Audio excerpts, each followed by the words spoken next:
live. 1, 2, 3, 4. You're live. Hello and welcome to another day in the Milky Way. Tonight we got a great show for you. Boy, oh boy, with my co-host, David Null, Hawkeye Two Feathers. Thank you for coming. And thank you for having me as always, Robert. We welcome everybody on this wonderful Tuesday evening, and we hope that you're doing well wherever you may be. Absolutely. Sending much favor and healing energy out to everybody who needs it tonight, especially. And I see Scotty Boy, he says, get it on. Kaka, turkey, whatever that means. Hello, says Wishy Moon. Well, thank you all for coming tonight. I am going to be talking about the Apache Indians. And David, you got a story from the Senecas. So that's wonderful. The deserted boy. And but let's catch up on things while we wait for everybody to Travis says he got the notification, but don't see anything. Don't see nothing. Are we here? You guys hearing us, right? It says I'm on the screen. Anyway, but anyhow, the point is we're here, we're live, we're doing this stuff, I'm checking the thing to make sure, because sometimes, you know, YouTube can have its hiccups. But that's the thing. I'm doing good here. Oh, there he says, yes, I do now. Okay, well, good for you. Pearl Jones is in the house. But anyhow, yep, the weather was warm, and a week later, it's getting cold again. We might even actually have some snow tonight. So how about that for crazy winter weather? It's spring weather. Yes, absolutely. They sprung another one on you. Yeah. And they sprung it on. How's the weather there? You picking them blueberries yet? No, not yet. The weather's been really nice though. Good. I see the chat and everything that's coming up on my other phone here. It looks good, so I'm going to call it a good, and we're going to move right on. Anyway, so tonight we got I'm going to talk about the Apaches, and I learned so much today about the Apaches. I took some notes, and man, I listened to a bunch of stuff. Did you know Geronimo? He's one of the more famous ones. You know, he managed to live that long.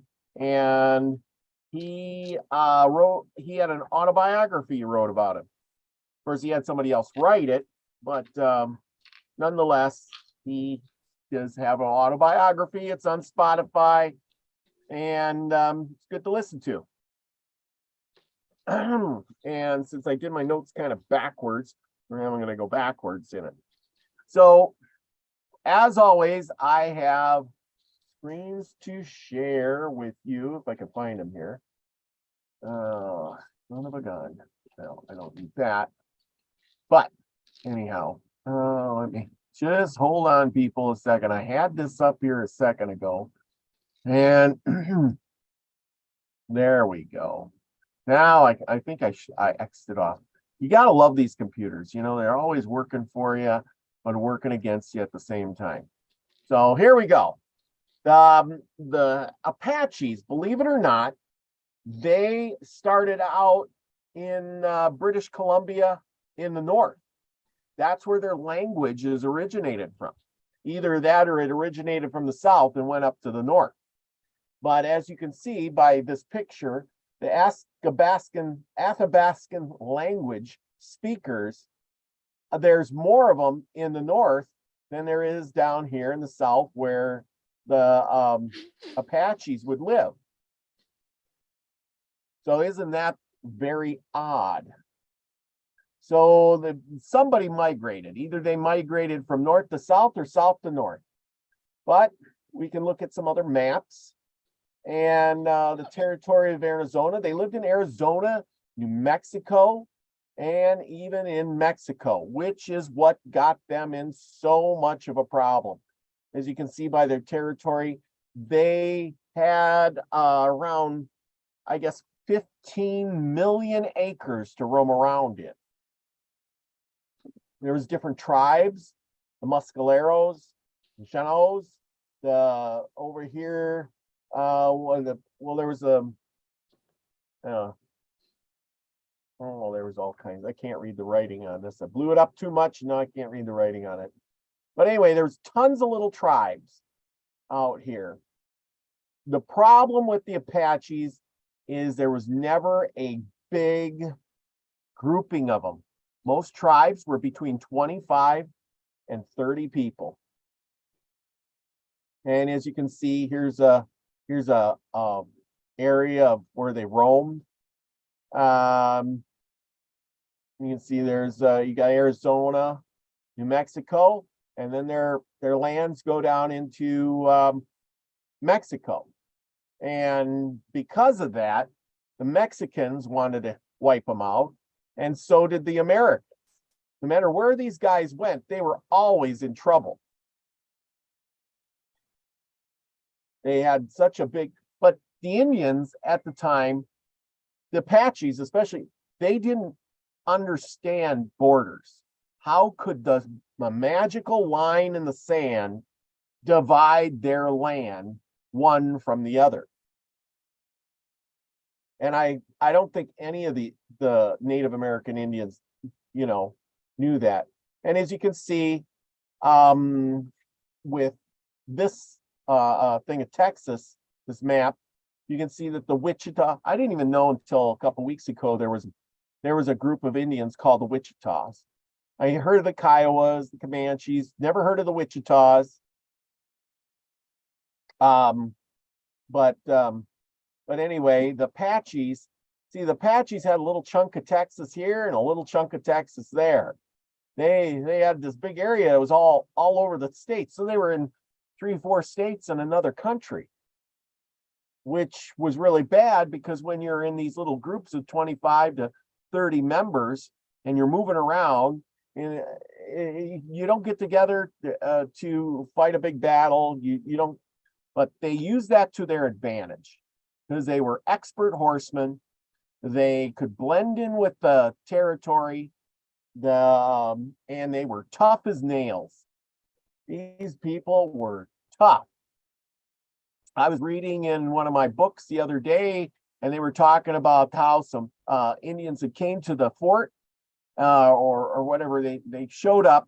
It was winter. There was 6 inches of rain, or it's rain, 6 inches of snow, and they were dressed in nothing but a loincloth. Now, this is some of the area kind of that you would be seeing in that Arizona, Texas place, high mountains. This is where the cliff buildings are. When these guys would, they would grow crops, their corn. They didn't have any other animals besides horses. But they were farmers. They grew crops. And while I have all these caves and things like that, when they got the corn and their storehouses of food or whatever, they would go out and put it in these caves and use it as a granary. That's why they're always referring to these things as a granary. And here's where they would be living. Not much there. Not much water, a lot of dirt. Nothing grows. Got to hand it to them for earning a living. We can get into this part. Here's Texas, as you can see. And their area is pretty much as full. The Kiowa Apaches, the Jicaras, the Mescaleros, the Chicagoas, the Western Apaches, the Chiricahuas. Chiricahuas, yeah, the Lipizans. I never heard of this band either. The Lineros, and like I said, You know, so these were all over the Mescaleros right here, the Chiricahuas. And I mean, they had a pretty good size area here. They were a fierce tribe. Their name Apache meant enemy to the Navajo. Here's another map to just Mescaleros band, Western Apache. There was also the high, was it the White Mountain Apaches? That was another group I've never heard of either. And then there was the Springs Apaches, the Warm Springs Band. Never heard of them until I started studying this. And of course, until the white man came, there you go. You're living out, you got your horse, you mild living places to live. And there we go with the Geronimo. Let's see. I'm gonna stop sharing there, and I'm gonna put up the. Oh, I hope I didn't X that out. I probably did. Oh no, I did. But anyway, okay. Here is one of their. I want to jump to the living accommodations. Before we get into things. And because once we get into the warring, I don't like to talk about the warring, but it's a fact. As you can see by this group, they live real mildly. They had some dogs. You know, here's their hut, their house, just branches thrown over with dirt and stuff. They live pretty primitively. You can see there. Here's a better picture. I mean, I suppose in the heat of the day, this was probably a pretty good little thing to keep the wind and the rain out. Like I said, if they didn't have much, but this is what they lived in. Very, very primitive. You can tell this is more modern ones because they have a wagon. There you go. There's what you'd find if you were out on the prairie and met up with some of them. They don't look like much, but they sure would kill you dead. You know, skinny guys, small skinny guys. Kind of stringy, ain't they? Yeah, very stringy, but deadly as can be. They're all muscle. They have, you know, horses, as you can see, no saddle, just a rope in its mouth to get them going. There you go. Very simple, simple, simple, simple. And they were excellent horsemen. Let's see here. And then here, this is an early picture of an Indian. Now, here's a one from the 1920s, how they've changed. They look more of, you know, like a modern man. You know, they got the stirrups with the metal stirrups, rifle. You got your skinny old horse, but now he's got a bridle with metal in there, and you know, and he's got a gun on his side. He's all set. Here's some more people. You know, you can see this kid's got a bugle in his mouth. They're wearing dresses, you know, and clothes. So they're but until this point, this is a more modern picture. Even though they're living in these grass hut things, these people would have in the summertime would have been running around. The kids would have all been naked, as I read. Here's their little hut. I mean, they lived simple. I mean, and small. You just need a place to sleep, literally. Something to keep the sun off you. I mean, we live in extravagant times, people. It is so hard to say that we don't. Oh, here's one. This guy here, he looks funky, right? But he's a Tonto Apache. I didn't even know there was such a group as a Tonto Apaches. So now you know the Lone Ranger in Tonto, he was a Tonto Apache. Go figure. Bet you didn't know that one, did you? Nope. No, I didn't either until recently. You know, some early pictures of the Apaches. women, this is a traditional dress of a woman where she would have a skirt that would go down to her knees. And that's pretty much all she would wear. Plus, with the kids, in a bundle on her back, when they're big, they put them in a tree and let them swing, in a basket or something.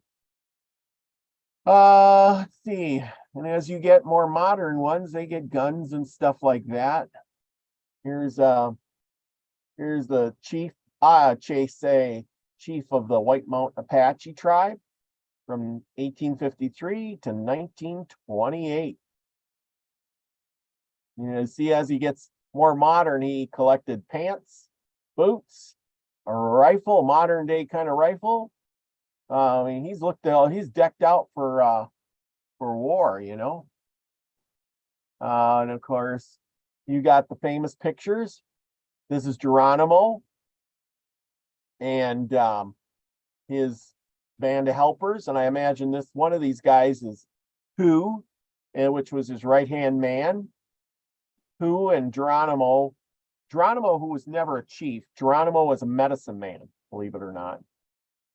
But he was a tough old bird. This Geronimo was about as tough as they come. Zoom on in there a little bit. There's two different kinds of guns there. Yeah. He's got on the left-hand side, they're repeaters. Yeah, he's got Winchester. And on the right-hand side, they're look like flintlock or at least cap lock. Yeah. So those were single shot on the right, and on the left-hand side, they were the newer types. Yep. Yeah, this is definitely a flintlock gun. Yeah.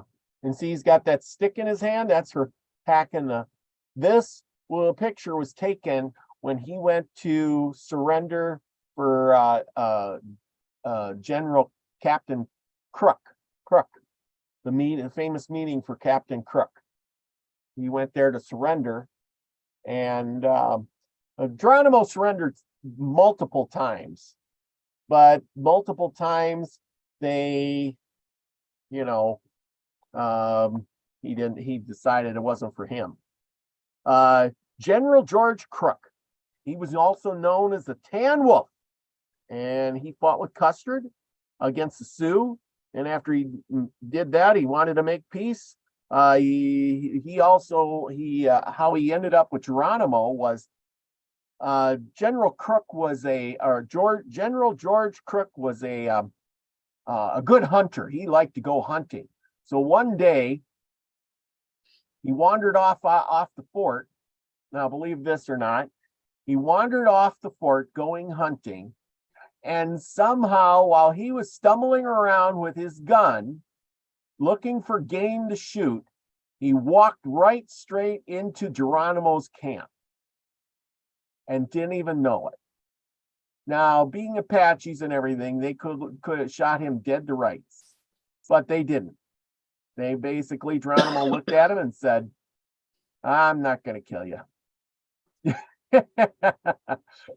Not today, anyway. It was probably like, "Hi-oh." Yeah, like, boy, you're an idiot. You're all by yourself. Imagine stumbling our camp. But I mean, if you're doing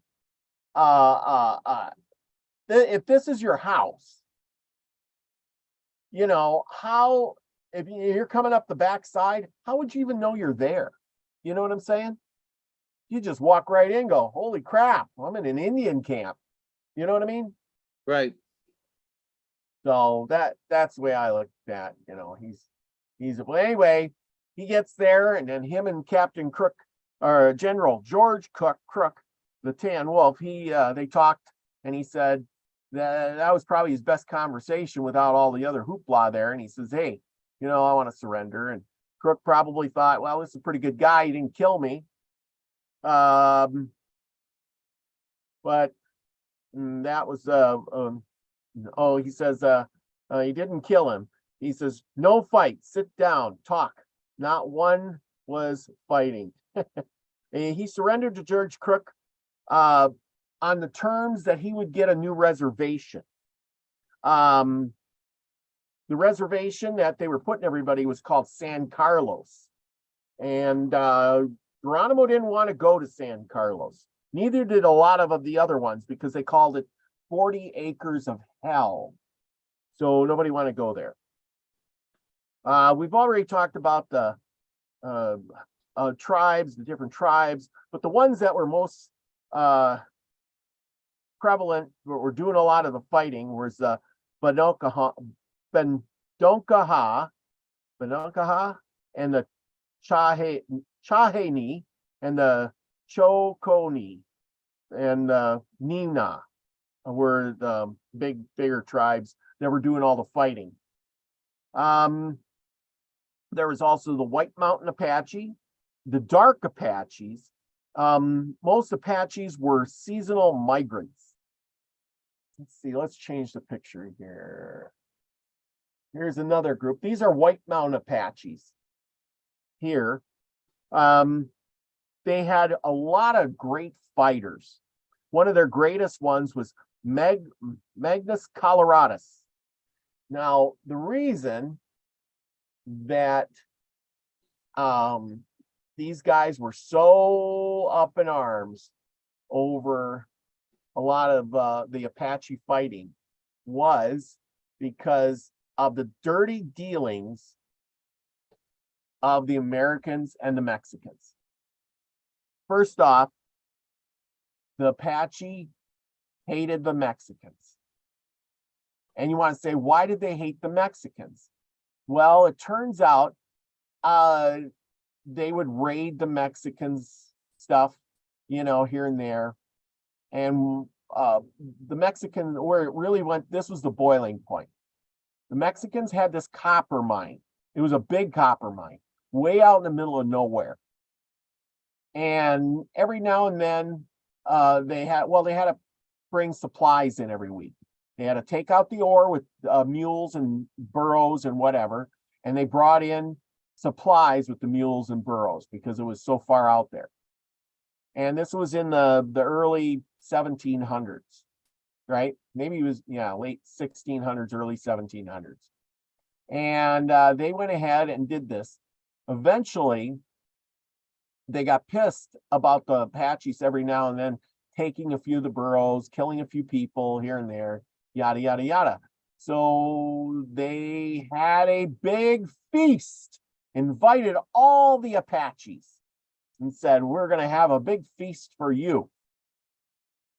The Apaches all showed up, about 900 of them, for the free food. The partying and the dancing and the music, and they were going to be friends, and life was good, right?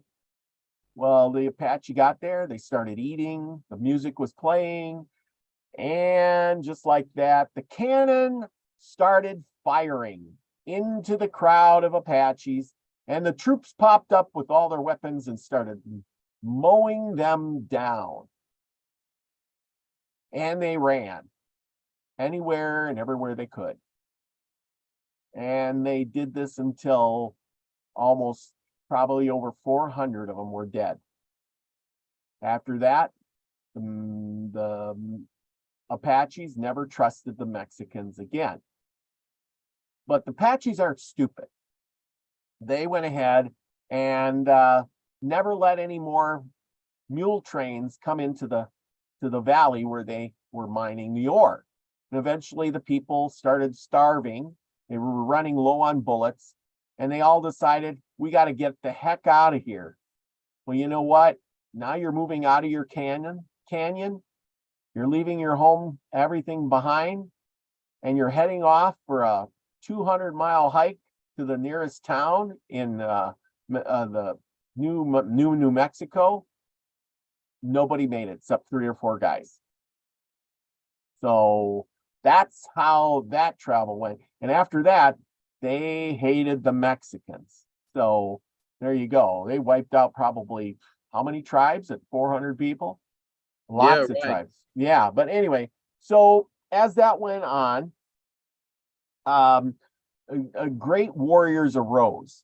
Magnus Coloradus was one of the great ones. Believe it or not, when he warred and was fighting until he was in his 70s. But then he says, I'm tired of fighting. and he goes to give up. So he marches in to give up. And what do? This is Americans too. He goes to give up.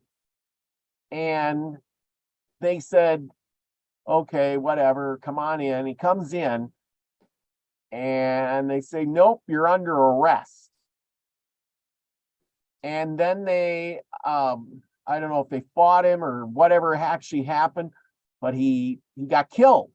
Of course, he's going to fight back. He ain't getting arrested. And they killed him. Now, the worst part about it is they didn't just kill him. They cut off his head and cut his limbs off. And then they boiled his head and sent it off to a university in the East.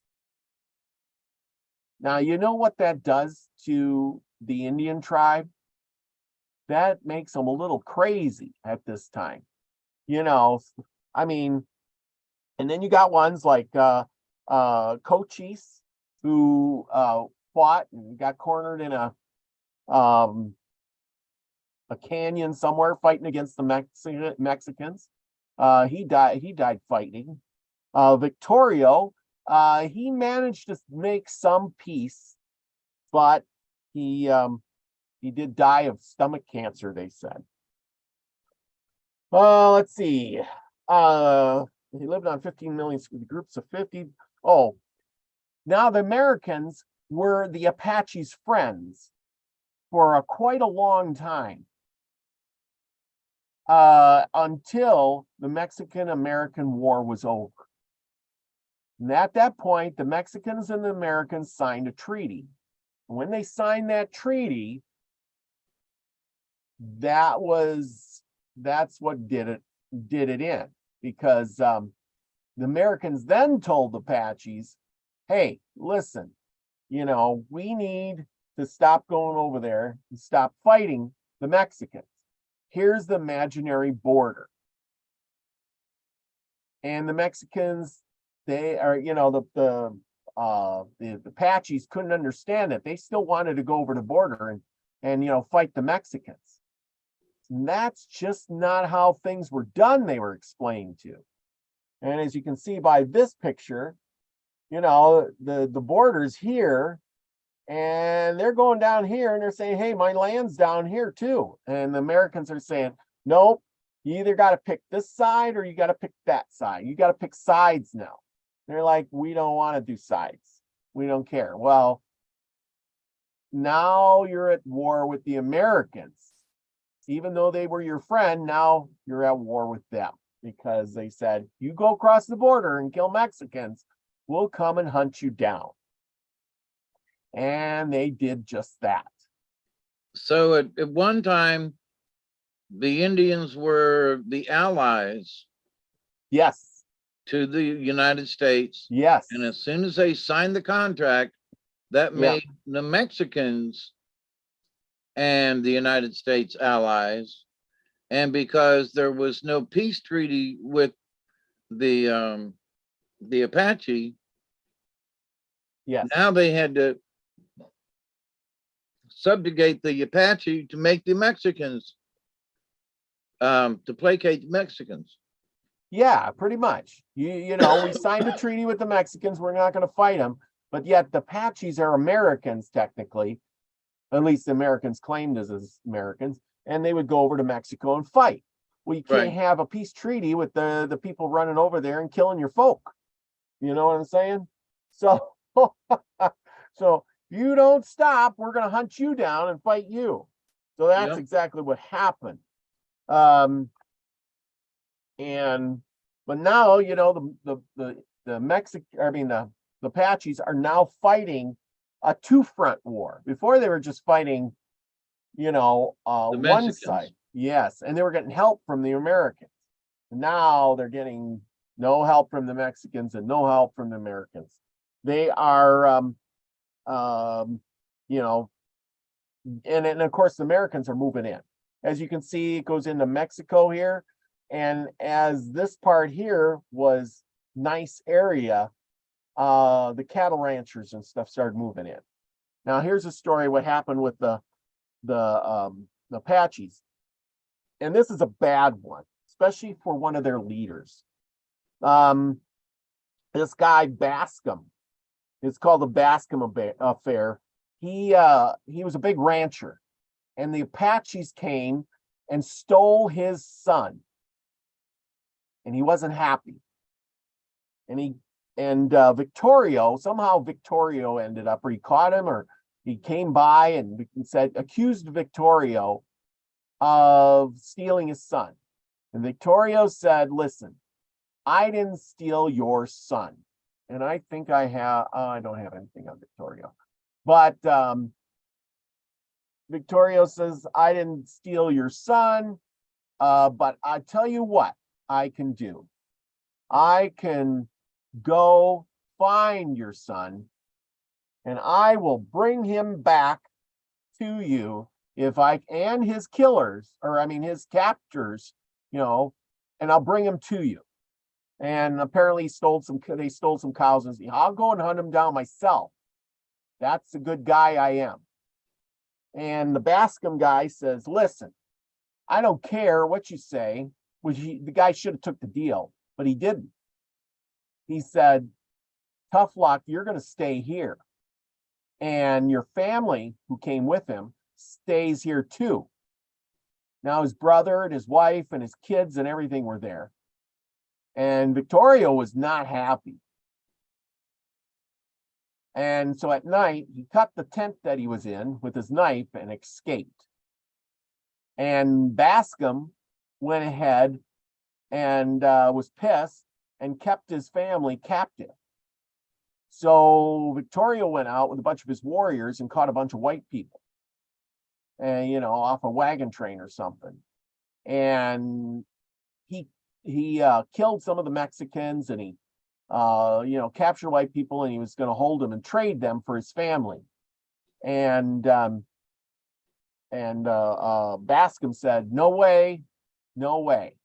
So he killed all the people. Who did? Then Victoria. And then so Bascom went ahead and Bascom killed his family too. So it was a tit for tat.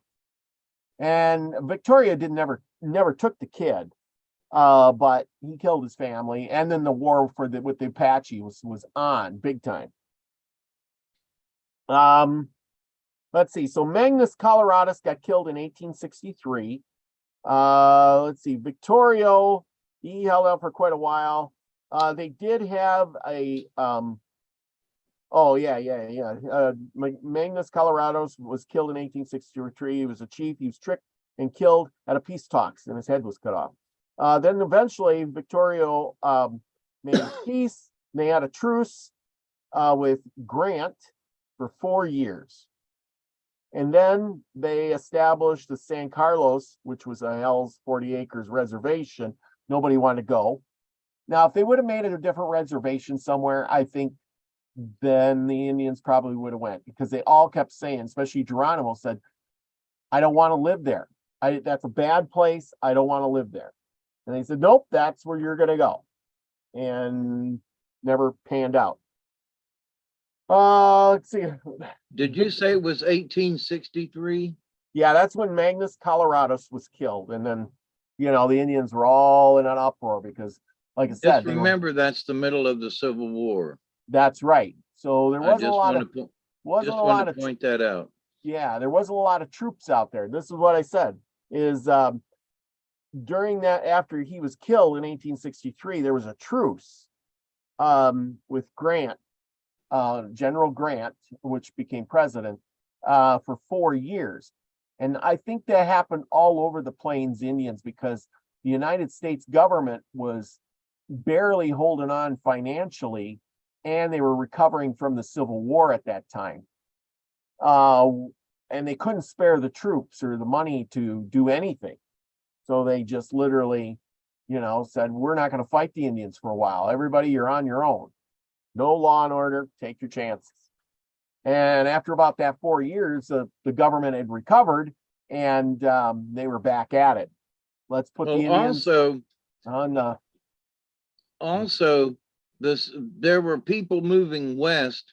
So when it first started out, there weren't as many people. And then as the westward movement came and Arizona became states and so forth. So when did Arizona and New Mexico become states? Any idea? Not off the top of my head.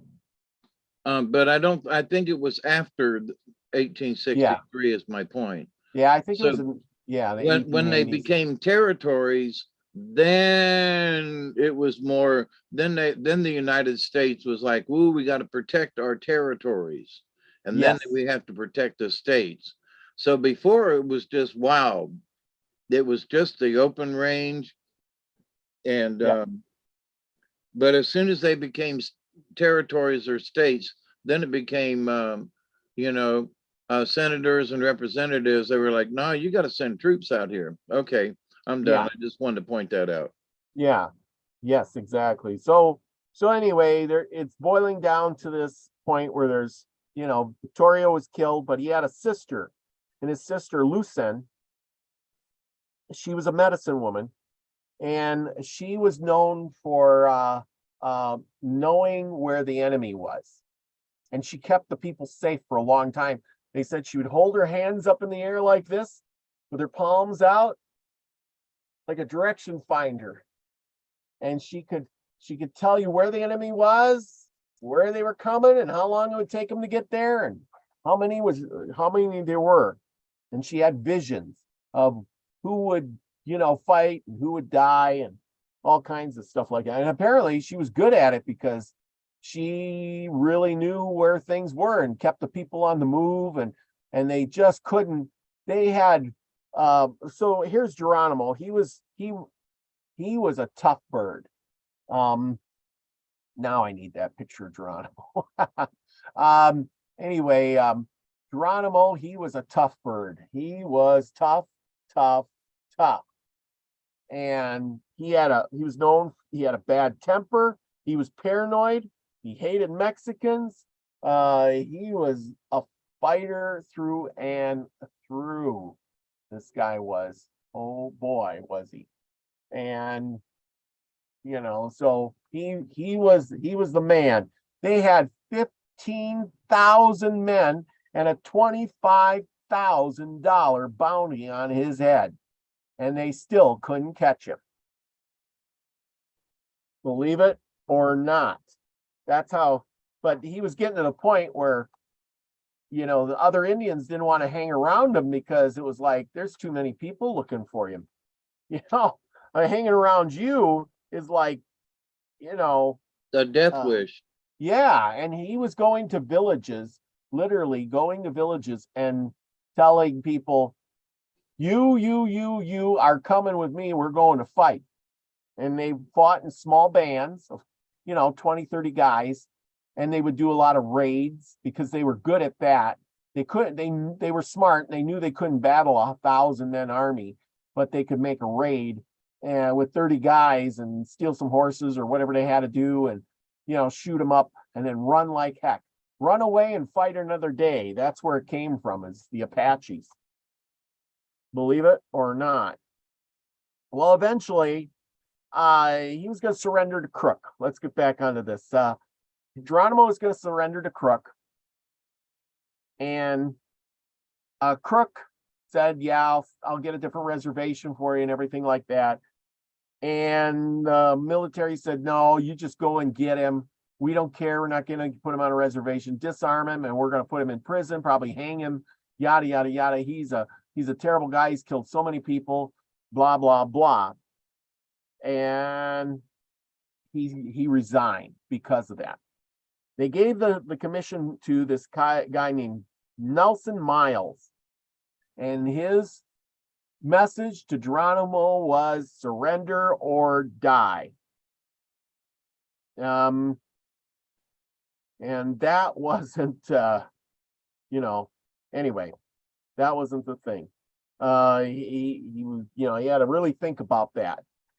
You know what I mean? When Geronimo surrendered, there was 37 people in his band. There was 18 warriors, 13 women, 6 kids. It took 8,000 to 10,000 men 8 to 10 months to track this guy down because he was so elusive. Can you believe that? When he did surrender, they took him and all his members in his family and tribe and everything and took him to Florida, where at least half of them died of diseases that, they weren't used to being around. But old Geronimo there. Didn't they take him to St. Augustine? Yeah, something like that, somewhere in Florida, yes. But they took him there. He wasn't happy. He just didn't like it. He was getting be more of a celebrity there than anything else. People were going there for his autograph or he would sell buttons off his coat and then replace them the next day and then go sell them again. He liked to drink, apparently. He rode in the parade with Teddy Roosevelt and during his election. He was in Buffalo Bill's Wild West show. Let's see, let's see, what else is there? Anyway, they returned him to Oklahoma eventually. Fort Sill, Oklahoma, where, at the, I forget, ripe old age of, I think he was close to 90 or something, 80 or 90 off the top of my head. But anyway, he did fall off his horse. He had pneumonia and he died, which is pretty sad. Oh, not to say anything bad, but anyway, another reason that the Mexican or the Apaches hated the Mexicans is between the years of 1730 and 1740, the Mexicans' line with the Apaches was to capture Apaches and sell them as slaves. And that didn't go over well with the Apaches, so they hated the Mexicans for that too. The Apaches were always at war with the Comanches too. That was another thing. So they were not only fighting the Americans, but fighting the Mexicans. They were also fighting the Comanches, which, was quite the ordeal. But these guys were fighters nonetheless. I'll tell you that. Let's see. They didn't like much of anybody, did they? No, they didn't. You didn't want to mess up with the Apaches because you didn't get along, you were done for. So anyway, that's my bit on the Apaches. I'm gonna quick look at this because now you got me curious exactly what year Geronimo died. Or I know he lived to 1914, I think, or something like that. I think it was. Yeah. So I'm trying to remember when Teddy Roosevelt ran. Yeah. He was born 1829 and he died at Fort Sill in 1909. Sorry.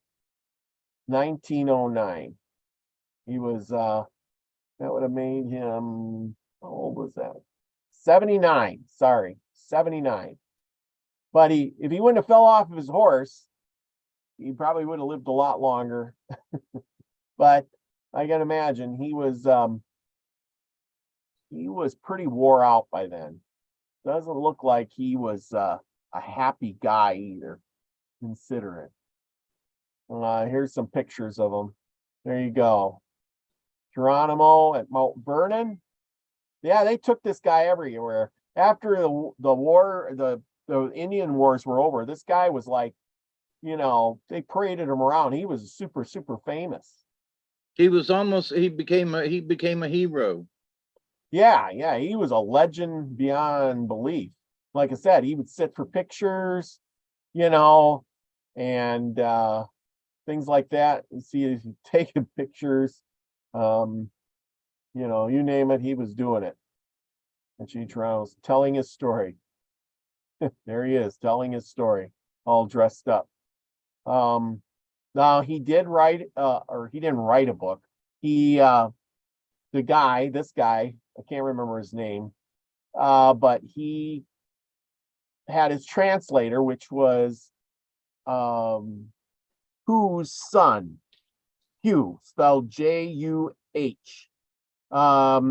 And his son, that was his best friend's son, translated the story to this guy who got permission from the president of the United States, the War Department. I think there was 10 different places he had to get permission to write his story. Believe it or not. No, yeah, this was quite the ordeal just to write his story. This guy would just dress up, take pictures, make money. So he'd get more booze to go drinking, I guess. Guess he liked the hooch. But yeah, look at here, Geronimo. He loved to ride his horse, even at the ripe old age, I guess, of 80. He was out riding his horse.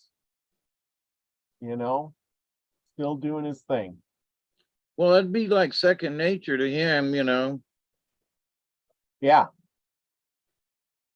Like I said, it was. I guess in a way it'd be like telling, oh, what Evel Knievel not to go ride on a motorcycle. Yeah. Yeah, this is sure true. So true. But yeah. But hang on, go back up there and do that one that's, well, come back. Next one. One more. To the right. That one. I just was curious as to how they did his face paint. Oh.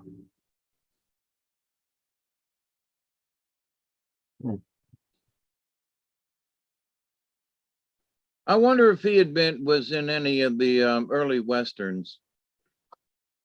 I don't know. I wonder. Let's just Google it. Geronimo in because they would have been before the talkies, the silent movies. Silent movies. A lot of stories, a lot of folks, about him. Gotta love Google. Geronimo in movies. Come on, I can't think.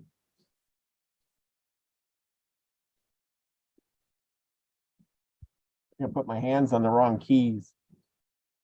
They probably, Geronimo in movies is going to be his name, or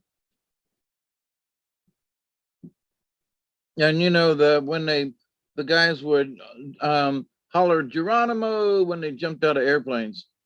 Yes, they did. They were talking about that. He was such an inspiration that his people would yell out Geronimo when they would attack, because when people heard the name, they just got scared because they knew how bad he was.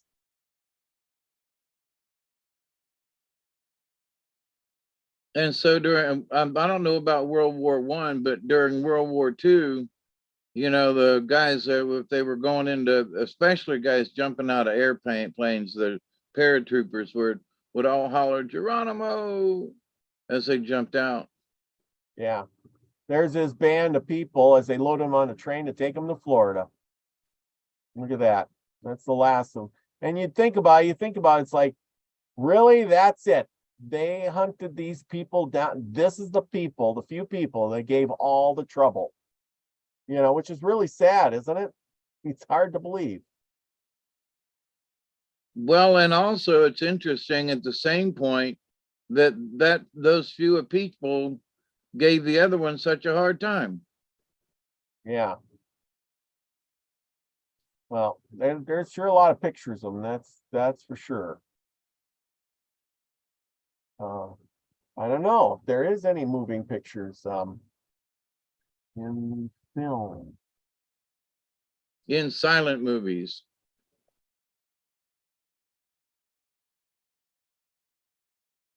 Come on, stupid thing.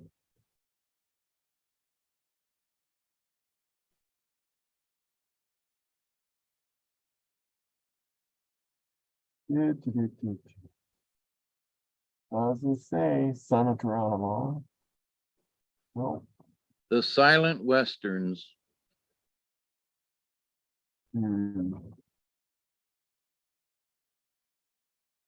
I'd be curious to see if there was any silent, any movies of him. Yeah, let's ask Google. Because he was with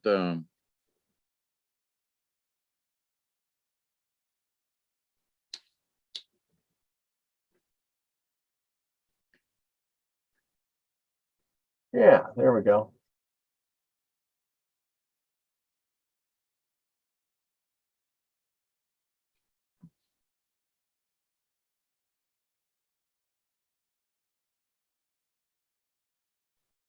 No. the silent westerns. The Indian, not the cowboy, was the first subject of silent westerns. Interestingly, most of these early films were not violent tales of battle with whites. Ain't that interesting? Yeah, ain't that something? Nope, doesn't say. Geronimo legend, Geronimo.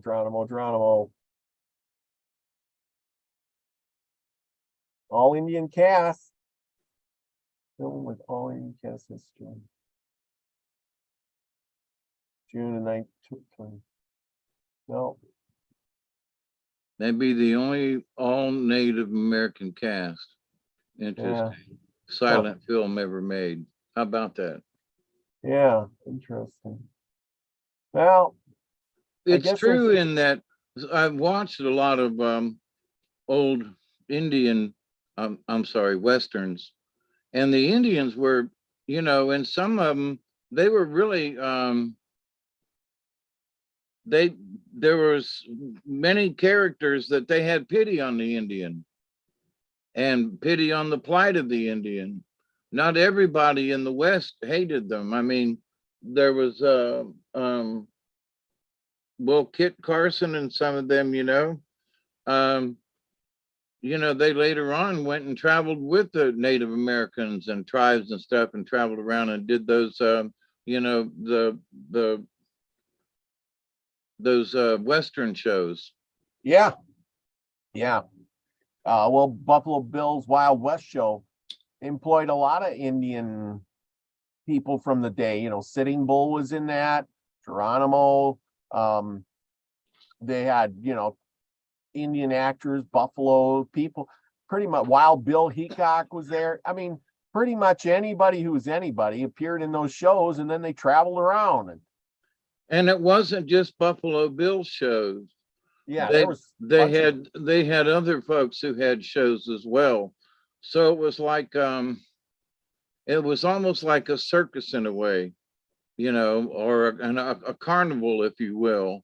They had rides and rodeos and stuff associated with it. And, you can get a ride on Buffalo Bill's wagon and, for a nickel or a penny or whatever like that. So,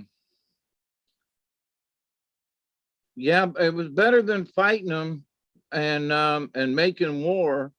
Some would say, well, they cashed in on the Indian, but so did the Indian.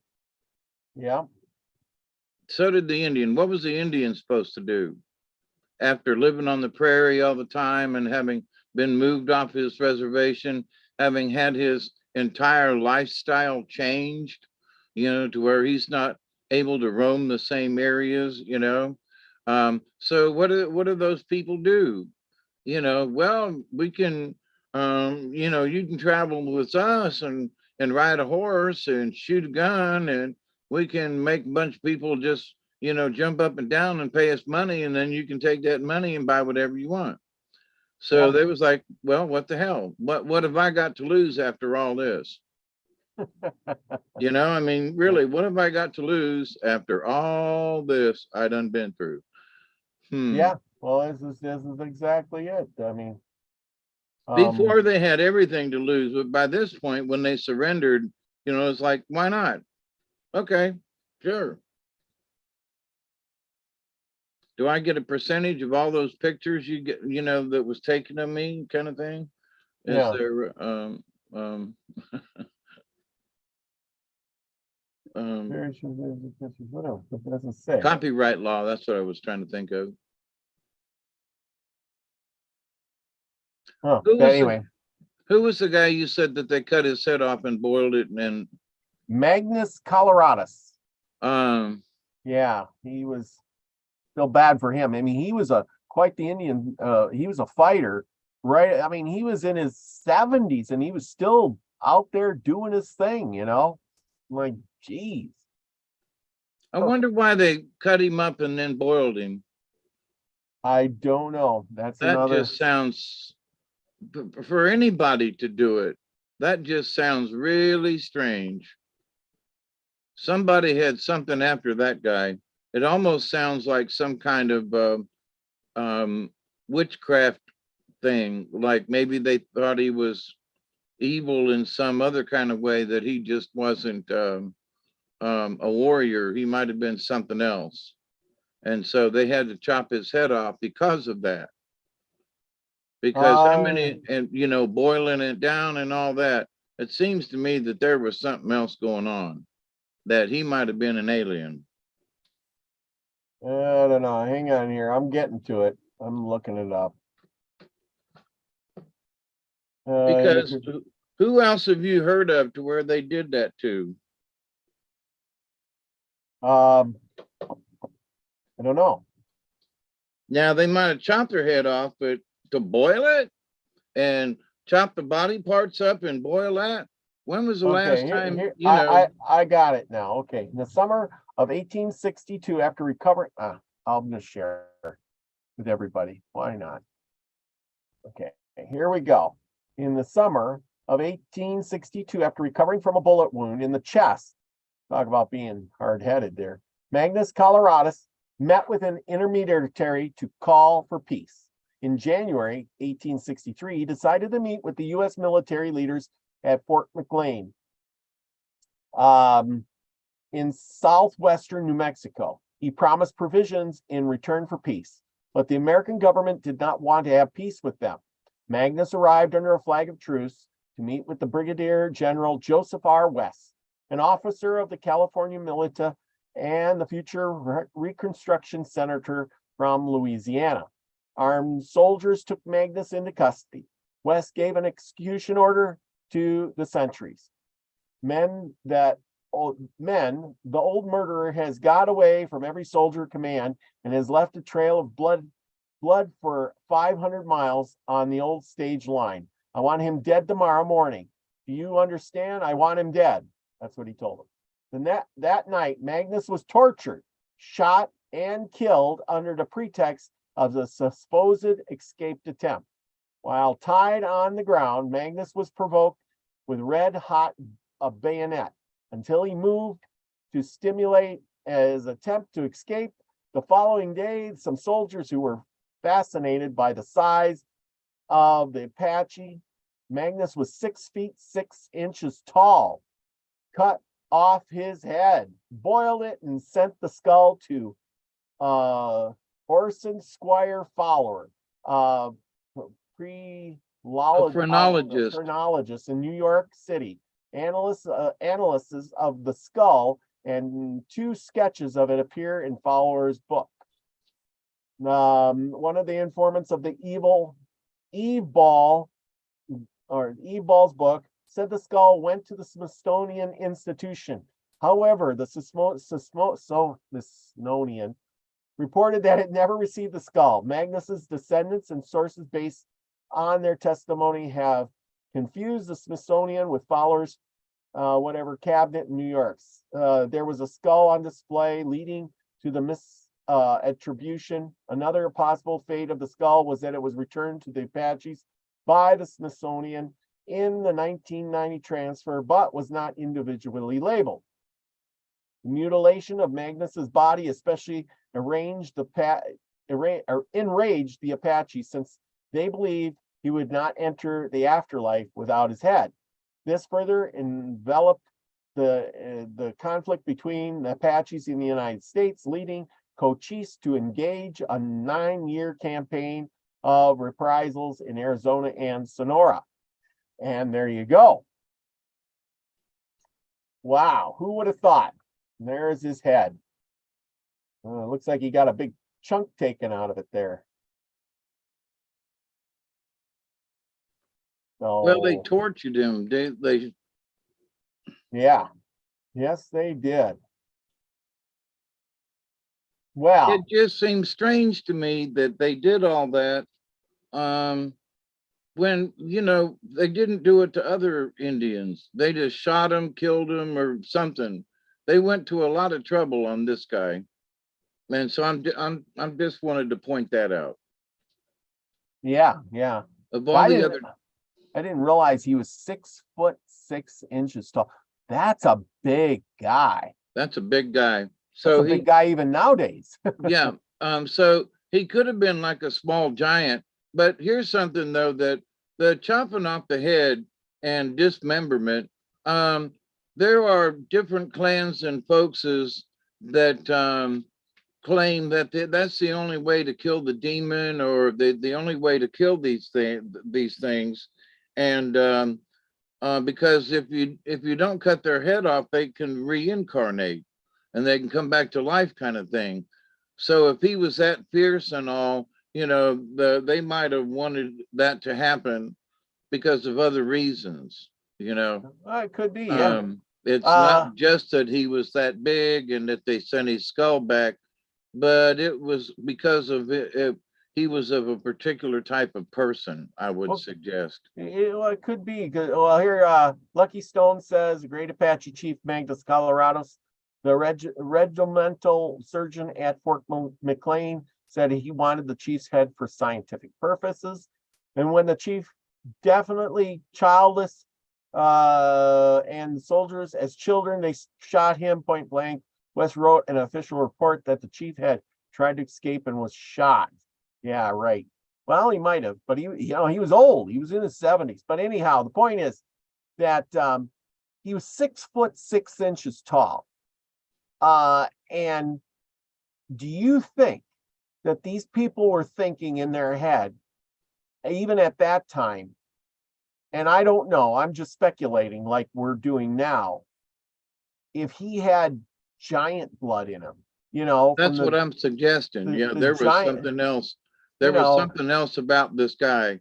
Because why would, out of all the Indians killed out on the prairie, would this doctor want his head? That's my point. Why his head? Out of all them other Native Americans that out there and all the other chiefs and everybody, why his head? That's all I'm pointing out. There was something weird going on there. Yeah, because when you look at these guys, I don't know how big Geronimo was, but if you look at these guys here, these guys don't look that big. They're not real tall. No, Geronimo he's the tallest, and these guys here, they can't be over 5'5", I would say, unless he's 6'5", and these are 5 or 6 foot guys. But look at how small these guys are. Yeah. But you know, start looking at the jawline on this guy. Look at the jawline here compared to these guys here. He has a huge jaw. I mean, really big jaw. He's a pretty big guy too, but you know, yeah. I mean, and a square chin, sure enough. Yeah, a real square chin. I mean, even here, you know, these guys here, these two are small people. Now he's a big guy. You can see his stirrups are longer. You know, his horse is, you know, about the same. But yeah, you know. But those aren't very large horses either. They're more of ponies than. Yeah, these are the children. Look at, and you know this can't be very big. This is, you know, these guys couldn't be more than, they're under 6 foot tall, that's for sure. Yes. They're short. You can see they're short, they're small. They're small people. You know, look at these here, small people. There's no way that these guys are 6 foot tall. unless they're both all 6 foot tall and they just look small, you know. But yeah. So anyway, just my opinion, but you're right. Something's going on there. Huh, interesting, eh? Yeah, we've talked about a lot of people, and in some of the other stories, remember what they did to some of the giants? They lopped off their heads and boiled them up and kind of thing. Yeah. So why did they do that to that guy? Well, if you relate it to some of the old stories, he might have had giant blood in him, or something that made them think that way, So just interesting. Travis the Brick says my parents are 5'3" and 5'9", and I am 6'4". See, but here's the thing. This modern day that we live in now, we are bigger a lot of times than our parents, all because we have better food to eat. Growth hormones, yeah, all that stuff. But mostly because we eat well. We have all the vitamins and minerals to grow as big as we possibly can. And then that doesn't mean wide, but that means taller, bigger. Because when you get, it's just like when you raise a horse, or a pig or something like that. If I feed that horse as a colt really well and really good food, it grows to be a big, tall horse most of the time. I mean, I'm not saying I can grow a pony into a horse, but I'm saying that they grow to their full potential.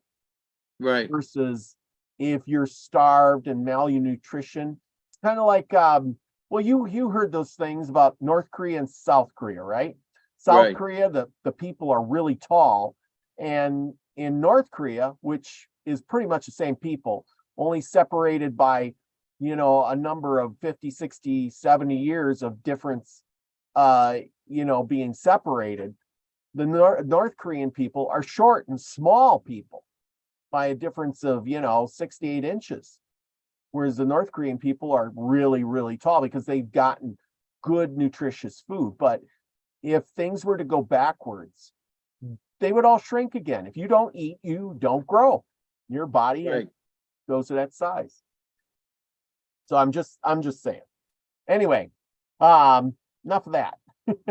I hope you all learned something about the Apaches, because I sure did myself. Chloe's in the house. Scotty Boy, Travis the Brick. Chloe's is a beautiful soul family. She says hello. Hawkeye, she's glad to be here. Scotty Boy says, I am a big 5'5", got a brother 6'4", sister 5'7". We got to talk. Yeah, Scotty Boy, I hate to inform you that the milkman that delivered the milk while back in the day. I think you should look that way.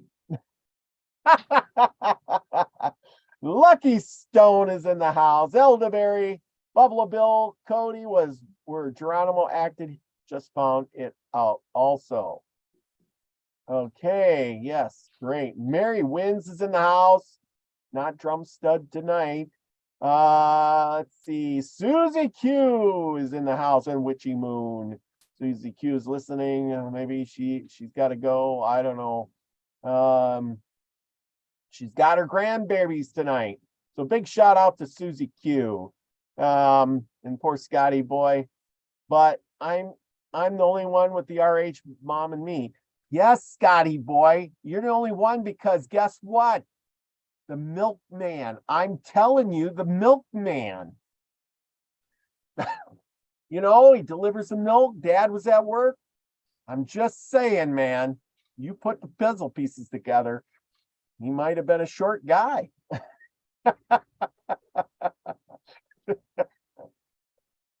My new channel, Stupid Talk Daily, is doing really good. I encourage you all to go over there and check it out, people. Go over and check out Stupid Talk Daily. Sign up and check it out. If I can find it, I'll put a link in the description. It's in here somewhere. Looking. As soon as I get to it. I got a lot of channels to look at. Oh, there it is.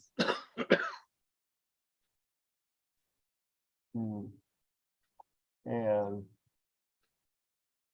here you go. I'm getting it, people. Okay, where are we going tonight? I got the Seneca book. Okay, there you go, people. Go sign up to Shoestring Knowledge in its Stupid Talk and Stupid Talk Daily. All invented by our dear and one and only Scotty Boy. And if it doesn't pan out, it's our dear and one and only Scotty Boy who designed the name. And that's why it's and that's where we go. Hey, I'm cuckoo for Cocoa Puff. I told you, Milkman. Yeah, he was kind of short, wasn't he? Michelle Can-Amphrey is in the house. All righty. Oh, that's the wrong one. Seneca myths. Yes. It's page 16. 16. In the book.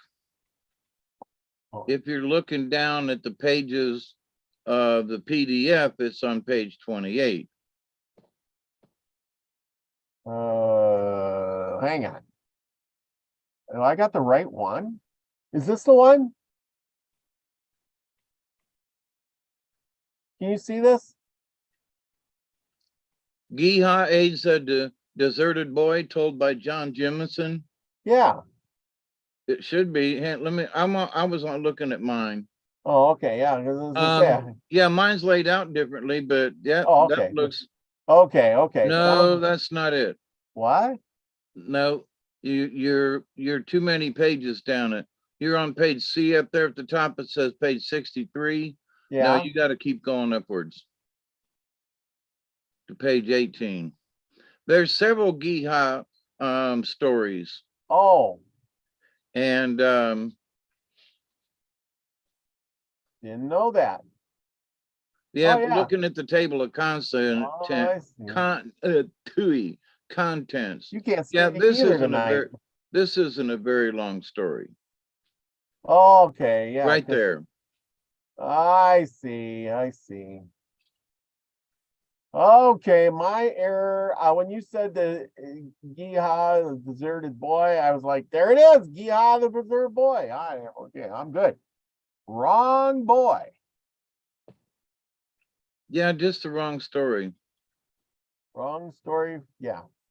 Geehaw is the wind. Nagawahi. Did I say that? Nagawahi? The ancient of bears. Interesting. All right. I hope everybody's here, ready for the big story. I sure am. Take it away. Okay, hang on. There's yours. Yeah, I want to. All right.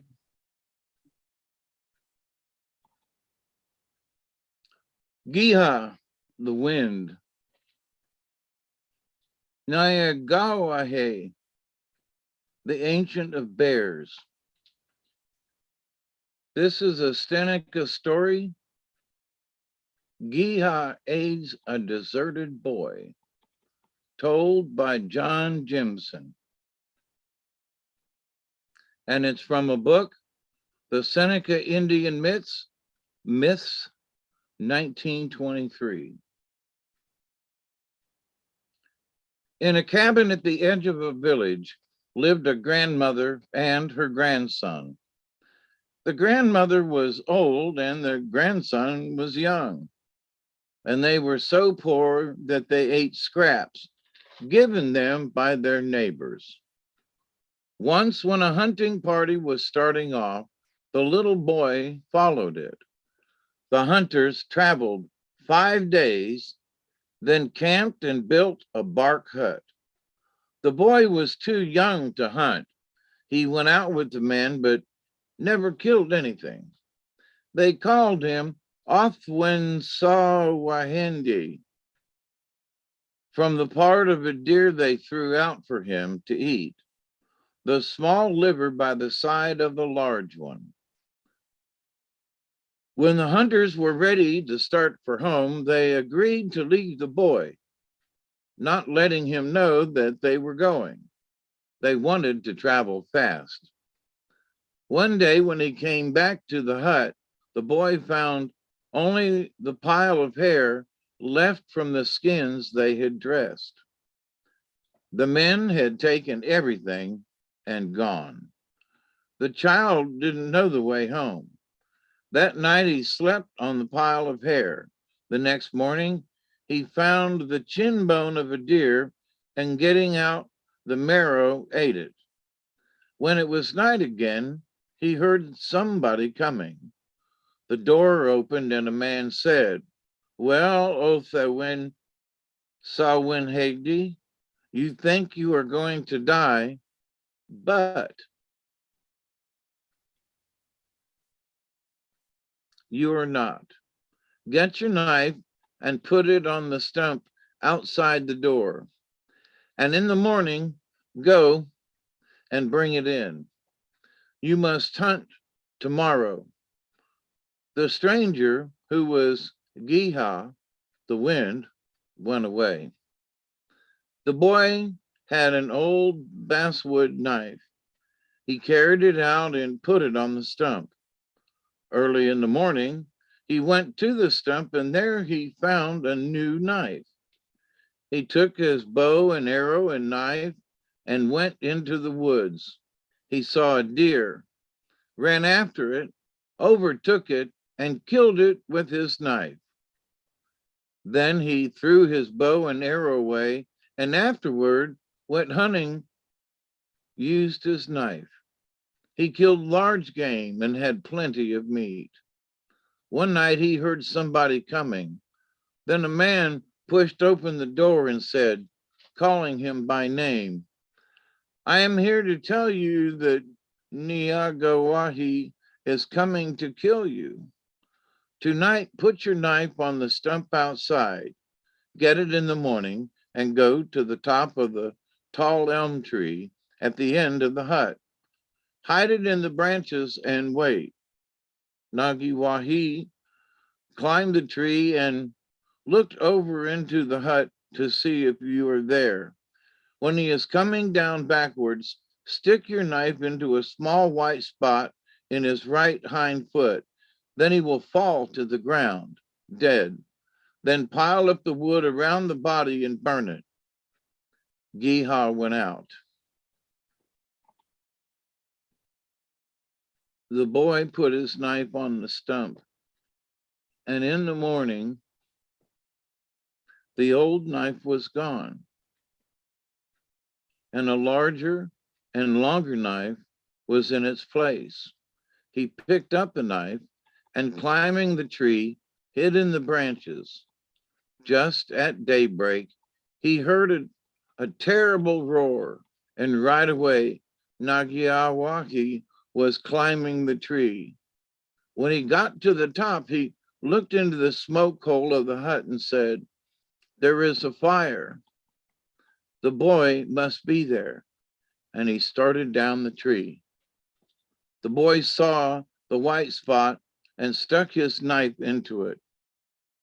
Nagiwahi fell to the ground, dead. That night, just as the boy was going to sleep, he heard somebody coming. Giha opened the door and said, "I came to tell you that those hunters who left you here are starving. 10 days from now, they will come back to the hut. You must be kind to them. Don't feel proud or boast of your swiftness. You felt proud. That is why Nagiwahi came to destroy you. Don't say that there is no one who can outrun you. When they come, tell them to help themselves to the meat you have dried. When they are ready to go home, go with them. Tell every man to take as much meat as he can carry. Put your knife on the stump." Giha went away. The boy put his knife, which was made of basswood, on the stump. In the morning, the knife was shorter and smaller. During the next 9 days, the boy killed many deer. The 10th day he stayed in the hut, watching and listening. At midday, the hunters came. When they saw how much meat the boy had, they asked for forgiveness. He told them to eat as much meat as they wanted, then to take as much home as each man could carry. They took half of the meat. The boy packed up the other half, shook it till it was as light as a pack as any one of the men was carrying, then started on behind them. When they got back to the village, the boy went to his grandmother's house and threw down his pack. That minute it came to its natural size. "Oh," cried his grandmother, "I am happy now. The hunters said you were lost in the woods, but you are back and have brought plenty of meat." "Go, grandmother," said the boy, "and ask all the women to come and get as much meat as they can carry away." The women came and carried away many loads of meat, but the meat in the house wasn't diminished. There seemed to be as much as before as any was taken. Now a chief in the east challenged the chief of the village to run a race. Whichever side was beaten, all the men on that side would lose their lives. The chief called the people together to decide on a runner. The boy said, "I will run with the man you choose, and you can decide which is the better runner." The chief was pleased. He chose a man, and the two stood apart. The other men who also volunteered to run. The chief raised his hand and then dropped it, and the runners started. That minute the boy was out of sight, and then off at the end of the opening, a small dark object was seen. The other runner was only halfway across the opening when the boy was back at the starting place. Then he began to boast that nobody could outrun him. He forgot Geha's warning. There was a valley that went across the world. That valley was to be the race course. At the edge of the world was a rock that stood up like the trunk of a huge tree. The rock was white flint and it shone brightly. There was no other rock like it. The runner who reached the rock was to bring back a chip of it. The runner for the challenging chief was tall and thin. At midday, the sign was given and the runner started. The boy ran on the ground. His opponent ran in the air. The boy used his full power and soon came back with a piece of the stone in his hand. After a long time, the other runner came. The challenging chief and his men lost their heads. The boy was proud and boastful. That night, just as he was falling asleep, he heard somebody coming. The door opened and a man said, "Come out. I want to talk to you." And he went out. "I challenge you to a foot race," said the man. "You must wager the heads of all the people of the village, except yourself, against my head." "I have no people. We will start at daylight and run till the sun reaches the middle of the blue." "Very well," said the boy. The man disappeared. The boy told his grandmother what had happened, and she started off to notify the people that their heads had been put up as a wager. While she was gone, Geha came to the boy and said, "I warned you not to boast and told you what would happen if you did. Now you must do your best or you will be beaten. You must help yourself. I am going home." The people assembled and the challenger came. Just as the sun rose, word was given and the runner started. As the challenger ran, he threw up so much dirt that the boy was thrown back and he fell. The people couldn't see the runner, but off in the distance was a Nahigahiwahi. As the boy fell, Giha was there and said, "Get up and start. Help yourself, and I'll help you." The boy ran to the first knoll, looked but didn't see his opponent, reached the second knoll and saw him on the knoll far ahead, then saw him on the fourth knoll. Now a whirlwind took the boy up and, like a flash of lightning, put him at the runner's heels. He called out, "Hurry, or I'll overtake you." The runner used all his strength and soon was out of sight. Again, a whirlwind picked up the boy and put him at the heels of his opponent. He shot twice and called out, "Do your best or I'll beat you." The runner couldn't get out of sight. He was losing strength.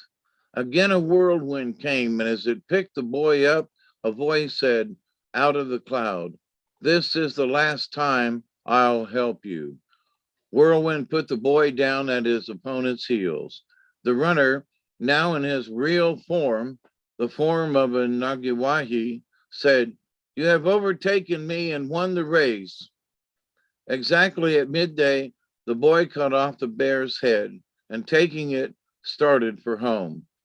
When over 3 hills he was tired, he hung the head on the limb of a tree and taking the tongue, went on. He went over 2 other hills and was tired. He hung the tongue on the limb of a tree and went on over other hills and knolls. When he reached home and told the people that he killed his opponent, they said, "We will go and see the body. You'll find it over the 10th hill. I tried to bring back the head, but 7 hills from here I was tired and I hung it on the limb of a tree. I took the tongue, but when I came to the 5th hill, I was tired and I hung the tongue on the limb of a tree. It took a long time for the people to get to the 1st hill. When they had traveled 5 summers and 5 winters, they came to a hill. On the top of the hill was a tree, and on the tree was the tongue of the Nagawahi. The ground around the tree was trampled down. Thousands of wild beasts had been there and tried to get the tongue. The men looked at it and went on.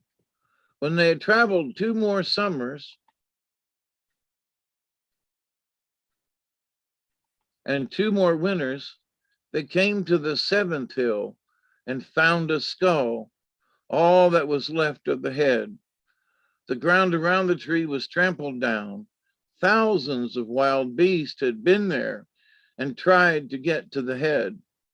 They had traveled 3 summers and 3 winters, then reached the 10th hill. For a great distance around the ground had been made bare and hard by the trampling of wild beasts. The place where the Nagawahi fell had become a deer lick. Not a bone or a trace of the body was left. The men were 10 years going home. The boy, aided by Giha, had made the journey between sunrise and midday.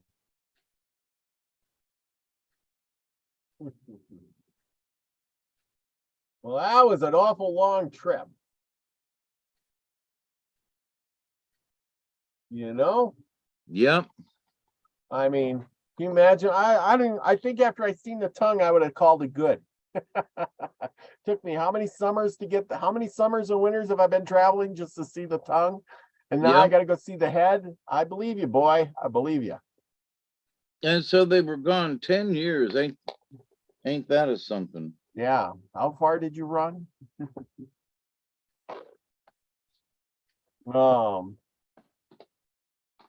Let's see. Put the outside of the trailer something.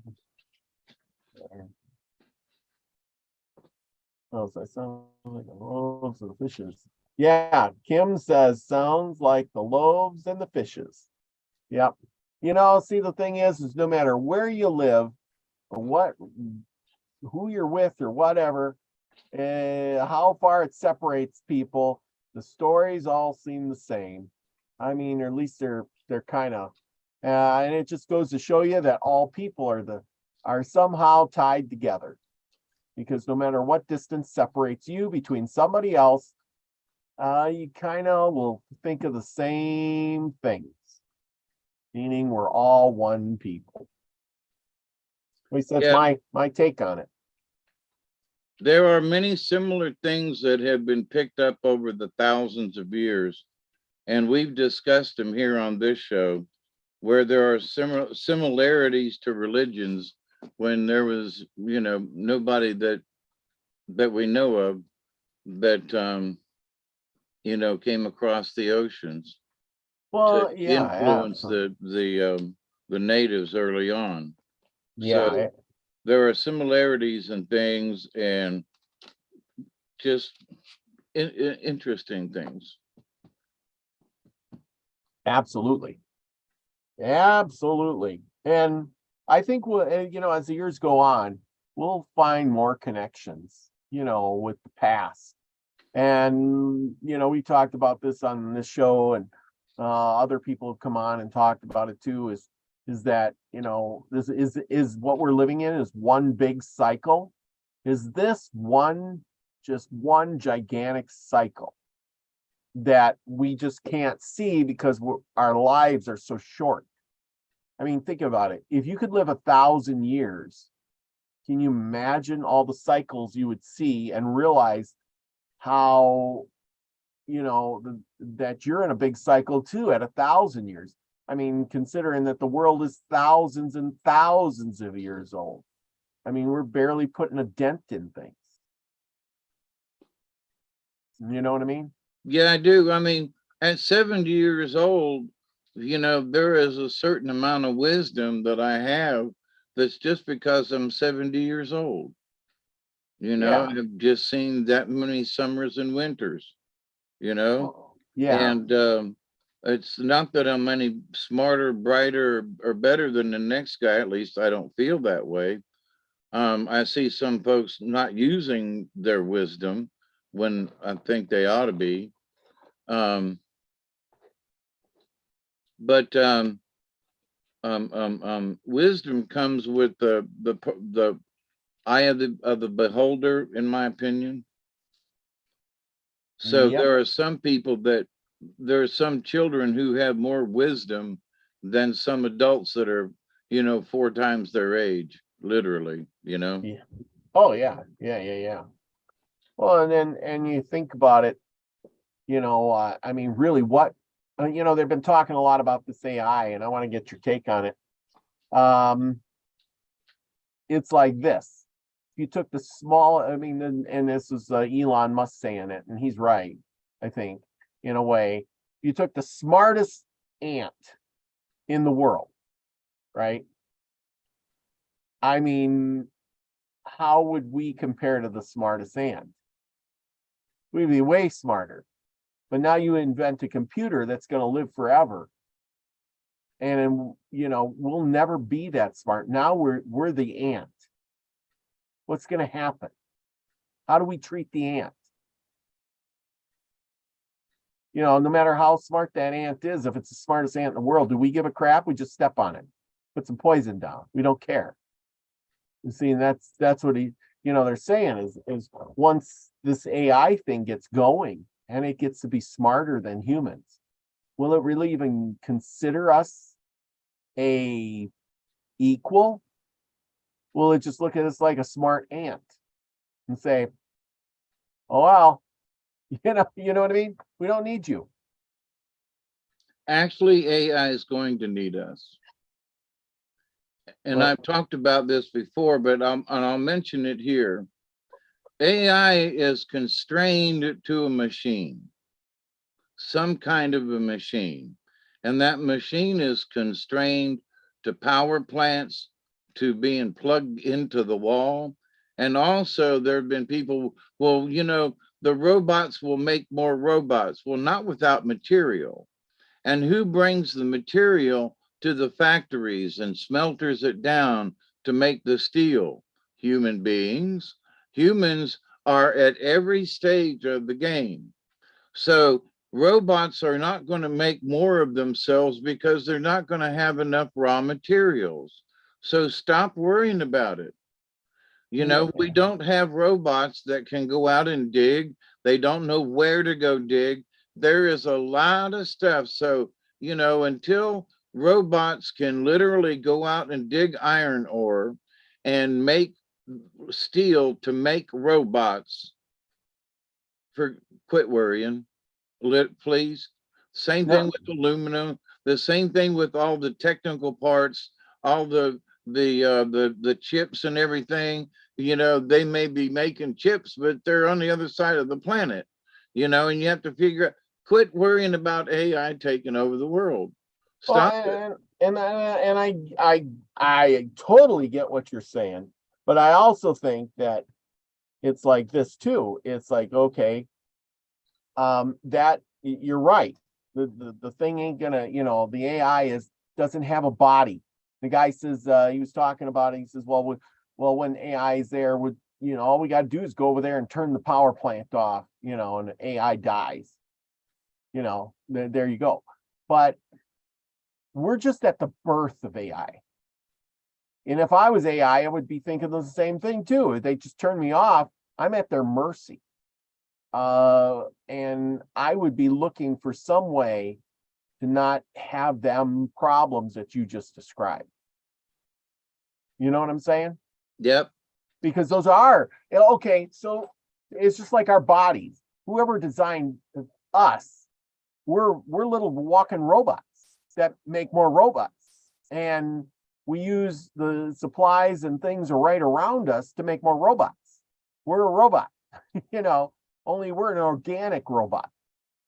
And we think for ourselves, but we're so easily influenced that, and controlled, we're still like robots with little brains. And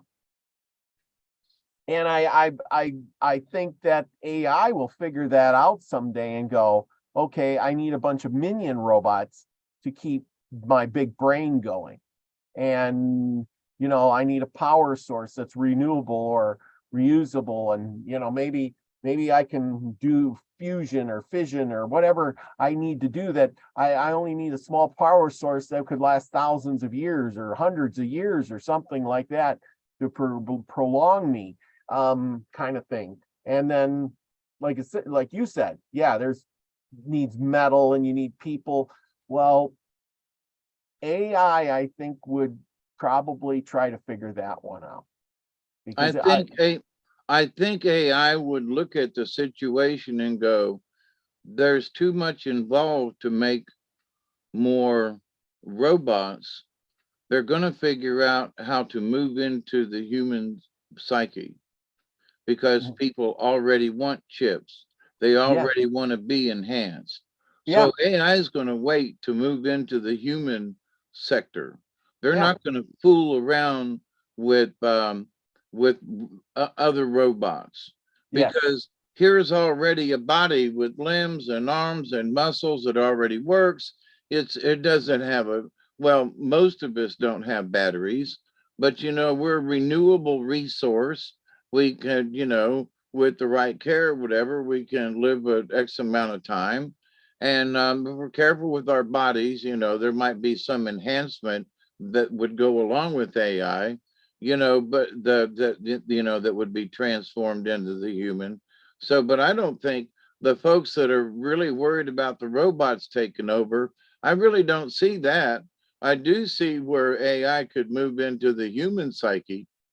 Yeah, we would be the robots. That so many people would buy into it. There are so many people looking at their cell phones now, that they're already in so many words. Why are you playing? I want to know why somebody's playing some of these stupid games. The amount of commercials that some of these free games, and I have to keep asking the question, why are you playing a free game? Because it can't be free. No, Nothing is free. There's all these commercials about whatever this latest one is, and I'm going, they have spent millions of dollars promoting this free game. Should you not be suspicious of that? I'm just saying. Here, play this free game that cost us millions to promote. Nobody's asking the question why, but everybody wants to do it and everybody wants to play. And I look at it and go, you people are bored or something. I think they're tapping into a certain part of the brain, and whatever that is in the psyche, they're making progress with AI in being able to map the human brain. Yeah. So AI is learning by the games that folks are playing. Yes, absolutely. Well, and I agree with you. I agree with it. AI is trying to figure it out. And by us playing the stupid games, I hate those stupid games, but there's so many other people that get in and there's no winning, like popping the bubbles. I remember one guy popping the bubbles. I says, what do you win? No, it's just to pop the bubbles. And I'm like, you just spent 20 minutes popping bubbles for no reason at all. Just to pop the bubbles. Yeah, and I think, wow. So the computer's not trying to work against them in these ways. They're just watching. They're observing stupid humans. Yeah, and then while they do that, they get your information while they because once you get those apps suck out all your, you got that little thing on there that says, oh, we need room to your pictures and your address book and your contacts and your location. And do you agree? Well, I gotta pop the bubbles. Yeah, I agree. Give me the bubbles. Yep. And so they do. And then they're out there popping bubbles. And I'm thinking, you just gave up all your private information, your pictures, your documents, your files, everything, so you could pop bubbles. Who's the idiot here? I mean, this is what I'm saying is AI is like a big brain, and you're these people are like the smartest dumb ant there is out there. They're the smartest ant in the world. And I'm just getting off on a tangent. Don't let me go there. Yeah, Susie Q says we're doomed. Well, I don't know about that, but not all of us, but I think there are a few people that may be doomed.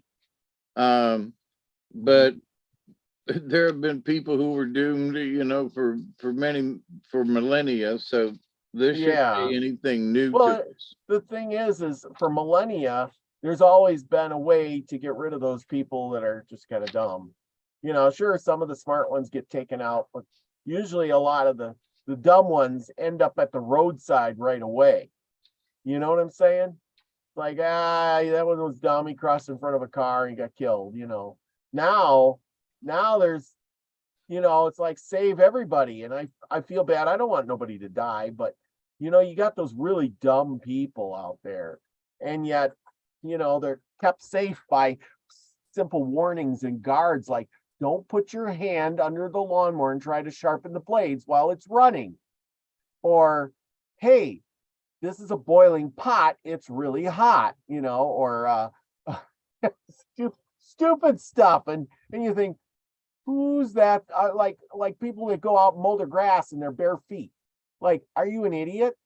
Why would you do that? And then they have to put safeguards and guards and, safety precautions and teach people this is a hazard. Don't light a lighter while you're looking in your gas tank because it might explode. Why would you use a lighter? Oh, did you ever see those videos where people go up to a gas pump, think it's a power washer and start squirting gas all over their car like an idiot? No, I haven't seen that one. Oh, yeah. I'm thinking, oh my gosh, or people that have an electric car and want to go fill up and they can't find their, where do you put this? This is a funny plug. I don't know where, it's like, what the fudge, but stupid stuff. People do this all the time. Yeah. And, I'm thinking, but see, this is where the smart people get separated from the really dumb ones. The wheat from the chaff. Yeah, but there is no chaff sifting anymore. Very, very little of it. You're stupid. I mean, yeah, there's always that smart one or two that actually, does something stupid once in a while and gets killed off. But for the majority, just like the sick, dying, if why didn't they have problems with diabetes or, heart disease and all of that stuff 200 years ago or 100 years ago? Why? Yep. Because people, you got diabetes when you were a kid, you just died. You didn't get to live to maturity. You didn't get to pass it on. You didn't have to deal with those problems because, hey, there is no cure for it. And as soon as you get it, you die, and you don't have to worry about you. Yep. And not saying that if people with diabetes are bad or anything, but I'm just saying is now, since everybody is getting it, it's like, well, you pass it on to your children, and they pass it on, and they pass it on, and and yeah, it's created a lot by the foods we eat and things like that. So And lifestyle. Yeah, Yep. lifestyle. Yeah, Travis Brick says they just died. Oh, the voice of God weapons, yes. Anyway, what do we got for cards? And I see you shuffling over there. Yep. We've got Spider. Spider. Oh, Lucky Stone's favorite. And we've got Weasel. Weasels eat spiders, don't they? And we haven't seen neither one of these cards for a while, by the way. Yeah. So Spider is weaving, not leaving, but weaving. Spider, weaving webs of delight. Weave me a peaceful world. Carrying creation in your web, waiting for it to be unfurled. Spider wove the web that brought humans the first picture of the alphabet. The letters were part of the angles of her web. Dear asked Spider what she was weaving and why all the lines looked like symbols. Spider replied, why, dear, it is time for Earth's children to learn to make records of their progress in their Earth walk. Dear answered Spider, but they already have pictures that show through symbols the stories of their experiences. Yeah, Spider said, but Earth's children are growing more complex, and their future generations will need to know more.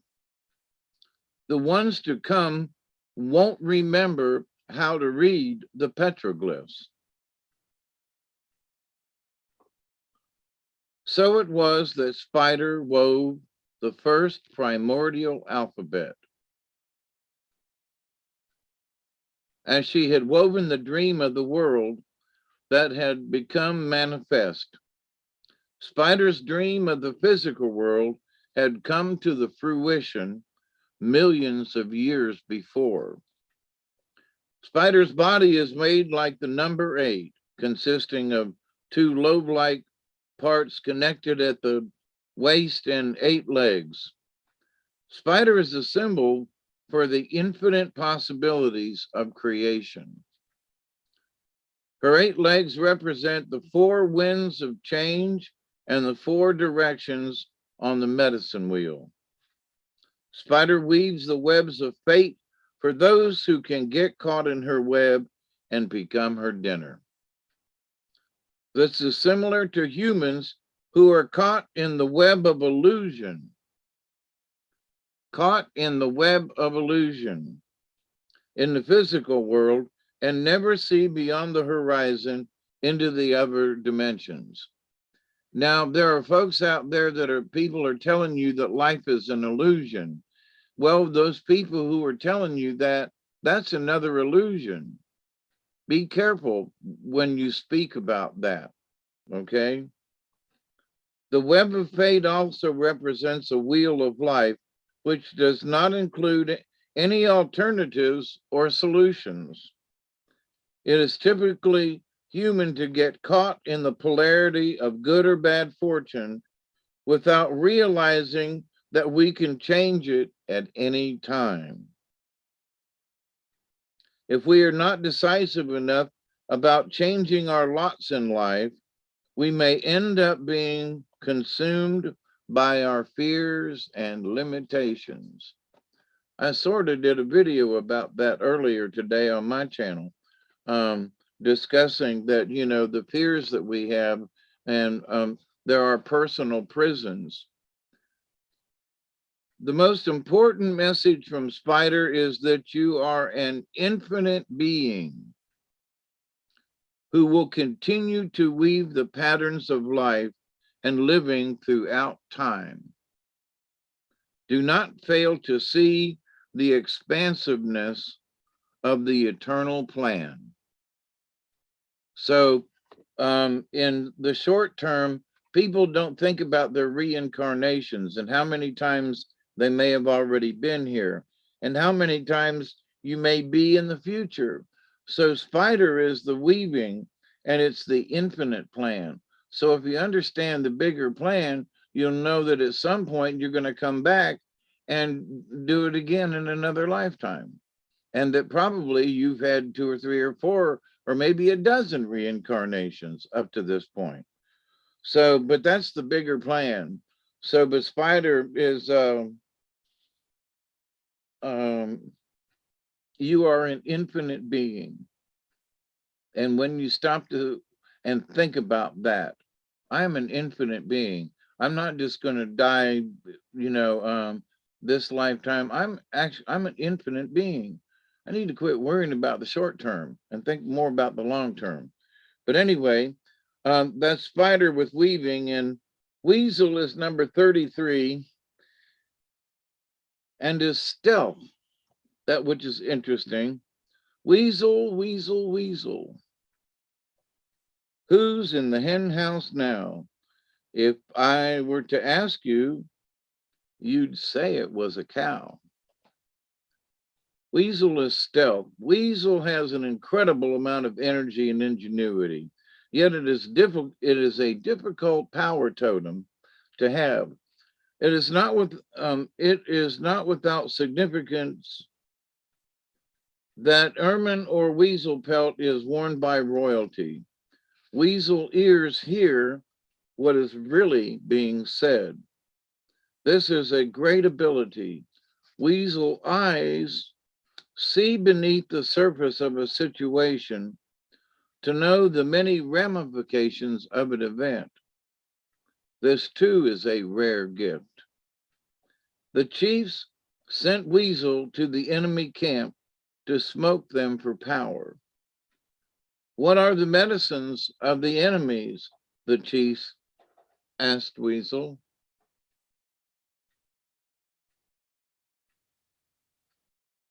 I have mice in the house, and I wished I had a weasel. They would take care of them. They would. What are the medicines of the enemy? And the chiefs asked the weasels upon their return. Weasel never failed to give an accurate account of the enemy's numbers, their strength, and the weaknesses. It was Weasel who tearfully told the original people of the coming of the white boat people. Weasel fur changes color with the seasons. Silent Weasel, the many lessons to teach you. Weasel could confound the Great Spirit, pick Great Spirit's pockets, and then leave Great Spirit contemplating his divine navel. If this is your personal medicine, your power of observation are keen. Look to Weasel power to tell you the hidden reasons behind anything. Some people are put off by Weasel medicine, the talent and the abilities, but there are no bad medicines.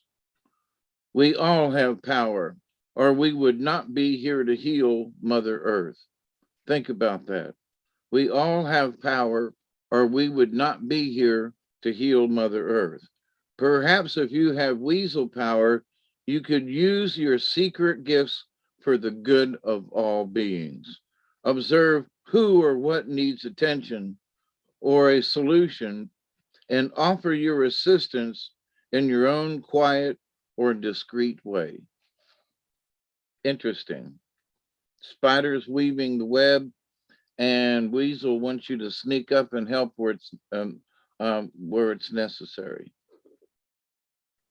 Not bad. Not bad. Not bad. And interesting cards that we have just not pulled in a while, you know? Ow, ow, ow, ow, ow, ow, ow.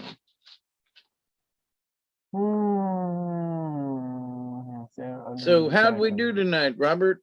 Doing pretty good, I think. We're under 2 hours. Yeah, barely. We got 2 minutes under 2 hours.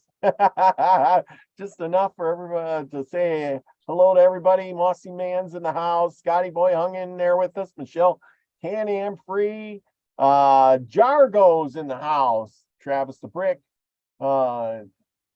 Let's see. Susie Q's still out here. Glad I have been backed off on yes. Yeah. Anyway. And I don't see anybody else new. But anyway, I'm sure there's a bunch of Pearl Jones was here. A little while ago. She says she was playing a game, it was paying her. Yeah. It's interesting that we've been able to keep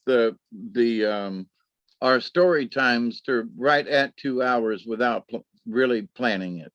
Yeah, You know, it just kind of works out that way. So, but yeah, good times. Like I said, you know, I hope everybody enjoyed about the Apaches. That was interesting for me to study it and learn about. I got some new books here lately about these guys. Oh man, do I got so many books. I got this one here was a really old book too.